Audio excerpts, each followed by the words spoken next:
Here's the brief news from the world over this week.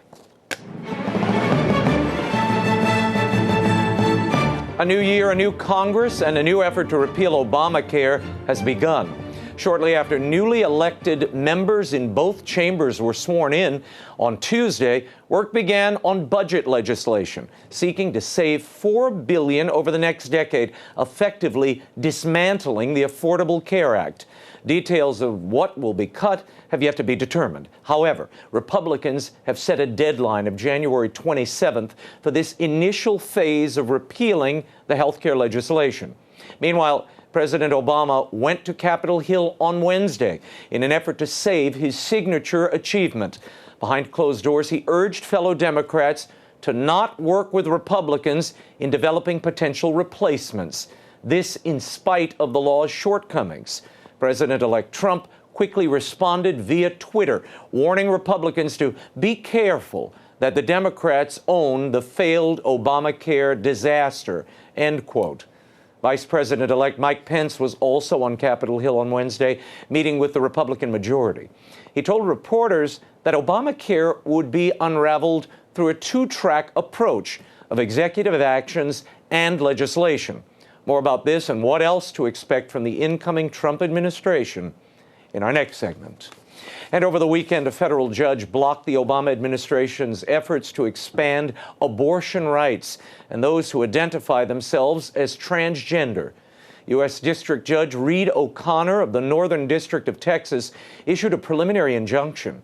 In a 46-page ruling, Judge O'Connor wrote that the federal mandates, which were set to go into force for the new year, likely violate the Religious Freedom Restoration Act and places substantial pressure on the plaintiffs to perform and cover transgender procedures and abortions. 5 states and several religious health care organizations were seeking relief from the mandate. This is the second time Judge Reed has ruled against President Obama in his efforts to push transgender rules. Last year, he blocked a federal directive requiring schools to let transgender students use bathrooms based on one's declared gender identity. And the battle for Mosul continues into the new year, and it's now taking longer than initially predicted. U.S.-backed troops invaded the Islamic State stronghold in northern Iraq back in October, with officials then claiming that ISIS would be driven out by Christmas. Not so. Not even close. To date, just 60% of the eastern side of the city has been secured. ISIS suicide bombing, sniper fire, and IEDs have caused heavy losses. The U.S. commander of the campaign, Lieutenant General Stephen Townsend, estimates that the entire war against ISIS, ending their ability to hold land in both Iraq and Syria, could take as long as 2 years. Meanwhile, 64 people died on Monday alone in 5 different car bombings across Iraq.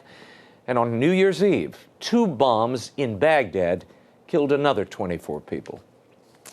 And at the Vatican, according to a new report, Pope Francis is pressing to undo the tough clerical abuse reforms implemented under Pope John Paul II and Benedict XVI.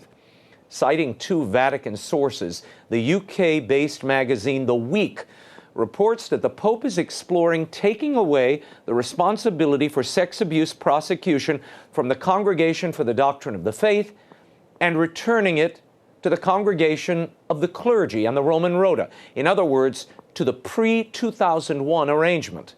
Since the CDF takeover and the massive reforms of the last 15 years, the congregation has handled thousands of abuse cases, defrocked priests, more than 800 of them, and sanctioned 2,500 more with lesser penalties. Although not mentioned in major media reports or acknowledged by the Vatican press office, The Week reports that Francis discussed such reforms with his Council of Cardinals just last month. Publicly, the Pope is insisting that the Church maintain an absolute zero-tolerance policy for abusive priests. Yet, he's also advocated for compassionate treatment of abusive priests and defended other prelates who have been charged with negligence in handling abuse complaints. More on this later in the show. And a papal investigation of the Knights of Malta continues. The head of the order has written to reaffirm his allegiance to the Roman pontiff. The letter from Fra Matthew Festing commends Pope Francis's many charitable efforts and offers the Holy Father his personal support and the support of the Order of Malta, even during this difficult and complex time. The message comes after Francis appointed a 5-member committee in December to look into the firing of one of the organization's high-ranking officials. The Grand Chancellor of Malta was deposed last month for his involvement in condom distribution for those involved in the sex trade in Myanmar. The Knights protested the investigation as unwarranted since the firing was an internal matter and the Order of Malta is an internationally recognized sovereign organization. Contributing to the controversy are suggestions that the papal envoy to the order, Raymond Cardinal Burke, helped engineer the dismissal without papal approval. Cardinal Burke is himself at odds with Pope Francis and the Vatican as one of the 4 cardinals demanding a clarification of the controversial apostolic exhortation Amoris Laetitia. And the Vatican has a new neighbor, apparently. Actually, it's a new tenant. McDonald's has opened just outside St. Peter's Square in a Vatican-owned building. The U.S. fast food giant is paying about $30,000 a month to the patrimony of the Holy See for the prime ground floor space in the Borgo Pio district.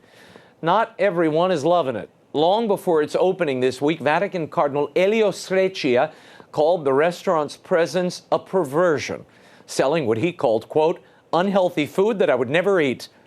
His and other protests reportedly reached the Pope in an effort to stop McDonald's opening.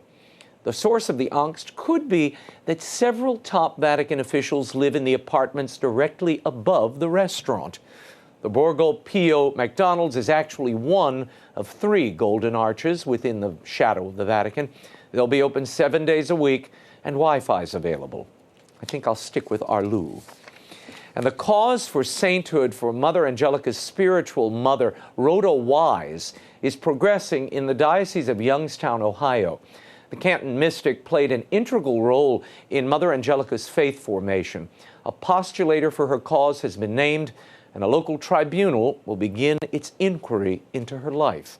Wise was known for her life of prayer, healing gifts, and the stigmata. She would bleed on Fridays during Lent and attracted thousands to her home.